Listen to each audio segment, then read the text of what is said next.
నేను Priyanka welcome to A one TV news.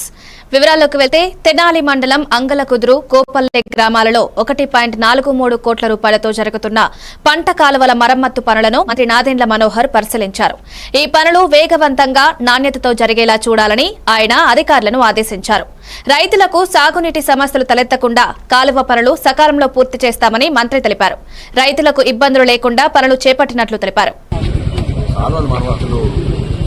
ప్రణాళికబద్ధంగా దాదాపు 1,43,00,000 రూపాయలతో 47 కిలోమీటర్ల కాలువలు ఖచ్చితంగా మనకి రైతులకు ఉపయోగపడే విధంగా, అదేవిధంగా వర్షాలు పడినప్పుడు కాలువల్లో మనం సాగునీరు కోసం రైతుల కోసం ఉపయోగపడే విధంగా ప్రభుత్వం అందించినప్పుడు మన కృష్ణా వెస్టర్న్ డెల్టా నుంచి ఎక్కడ కూడా ఆటంకం కలగకుండా సక్రమంగా దిగువ ప్రాంతాలకి కూడా రైతులు సంతోషించే విధంగా జరగాలన్న ప్రక్రియలో భాగంగా ఈరోజు నియోజకవర్గంలో అనేక ప్రాంతాల్లో పనులు జరుగుతున్నాం. ఇందాక అంగలకుదురులో చూసాం, ఇప్పుడు కోపల్లి గుడివాడలో కూడా మనం పర్యవేక్షించి చూసాం.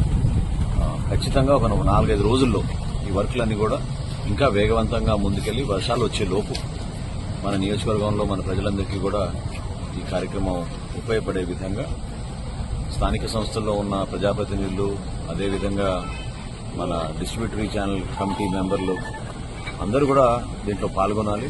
అంతిమంగా మన రైతాంగానికి ఉపయోగపడే విధంగా, మన ప్రజలకు ఉపయోగపడే విధంగా ఎవరు కూడా రేపటి రోజున కష్టపడి మనం స్టోర్ చేసుకున్న నీళ్లు క్షేత్రస్థాయిలో మనం వదిలినప్పుడు అది దుర్వినియోగం కాకుండా, వృధా కాకుండా ఉపయోగించుకోవాలి. అదేవిధంగా ఇందాక అంగలకుదురు జేఎంజే కాలేజ్ దగ్గర మనం చూసాం.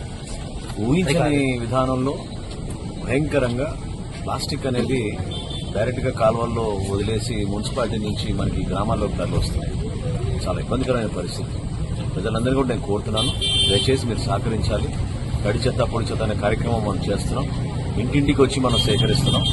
సో ఈ కార్యక్రమంలో మీరు అర్థం చేసుకోండి, మీరే చూస్తుంటారు ప్రజలందరూ కూడా ఏ విధంగా 3 రోజుల నుంచి తీస్తున్నా కూడా ఆ కాలువల్లో ఇంకా భయంకరంగా వ్యర్థాలు, అదేవిధంగా ప్లాస్టిక్ బాటిళ్లు, అనేక పదార్థాలు అన్ని కూడా దాంట్లో ఉన్నాయి. సో ఇవన్నీ కూడా మనం దూరదృష్టితో ఆలోచించుకుని అంతిమంగా మన ప్రాంతానికి మనం పారిశుద్ధ్యం విషయంలో మన ఆరోగ్య సమస్యలు రాకుండా చూసుకోవాల్సిన బాధ్యత ఉంటుంది. కాబట్టి ప్రజలందరినీ నేను మనస్ఫూర్తిగా కోరుతున్నాను, దయచేసి మీరు సహకరించండి.